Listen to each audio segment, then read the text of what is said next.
सफला एकादशी व्रत कथा। चंपावती नगरी में एक महिष्मा नाम का राजा राज्य करता था।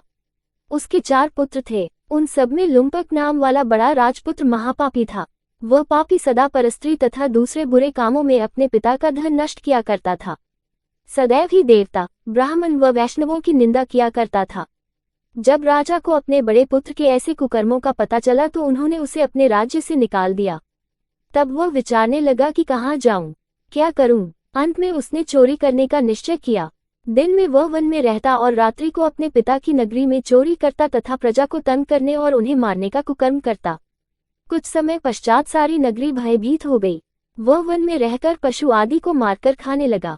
नागरिक और राज्य के कर्मचारी उसे पकड़ लेते किंतु राजा के भय से छोड़ देते। वन में एक अति प्राचीन विशाल पीपल का वृक्ष था।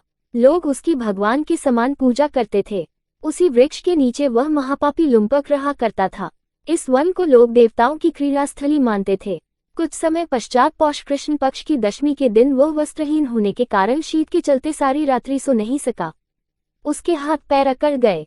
सूर्योदय होते होते वह मूर्छित हो गया। दूसरे दिन एकादशी को मध्याह्न के समय सूर्य की गर्मी पाकर उसकी मूर्छा दूर हुई। गिरता पड़ता वह भोजन की तलाश में निकला। पशुओं को मारने में वह समर्थ नहीं था, अतः पेड़ों के नीचे गिरे हुए फल उठाकर वापस उसी पीपल वृक्ष के नीचे आ गया।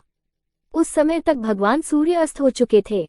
वृक्ष के नीचे फल रखकर कहने लगा, हे भगवान, अब आपके ही अर्पण है ये फल, आप ही तृप्त हो जाए। उस रात्रि को दुख के कारण रात्रि को भी नींद नहीं आई। उसके इस उपवास और जागरण से भगवान अत्यंत प्रसन्न हो गए और उसके सारे पाप नष्ट हो गए। दूसरे दिन प्रातः एक अति सुंदर घोड़ा अनेक सुंदर वस्तुओं से सजा हुआ उसके सामने आकर खड़ा हो गया। उसी समय आकाशवाणी हुई कि हे राजपुत्र, श्री नारायण की कृपा से तेरे सब पाप नष्ट हो गए हैं। अब तू अपने पिता के पास जाकर राज्य प्राप्त कर। ऐसी वाणी सुनकर वह अत्यंत प्रसन्न हुआ और दिव्य वस्त्र धारण करके भगवान आपकी जय हो कहकर अपने पिता के पास गया। उसके पिता ने प्रसन्न होकर उसे समस्त राज्य का भार सौंप दिया और वन का रास्ता लिया। अब लुम्पक शास्त्रानुसार राज्य करने लगा। उसकी स्त्री, पुत्र आदि सारा कुटुंब भगवान श्री नारायण का परम भक्त हो गया। वृद्ध होने पर वह भी अपने पुत्र को राज्य का भार सौंपकर वन में तपस्या करने चला गया और अंत समय में वैकुंठ को प्राप्त हुआ। अतः जो मनुष्य इस परम पवित्र सफला एकादशी का व्रत करता है उसे अंत में मुक्ति मिलती है।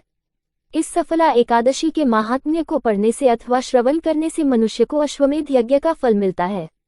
अतः सफला एकादशी का व्रत हर मनुष्य अवश्य करना चाहिए, ताकि जाने अनजाने में उससे हुए पाप कर्म दूर होकर वैकुंठ में स्थान मिले।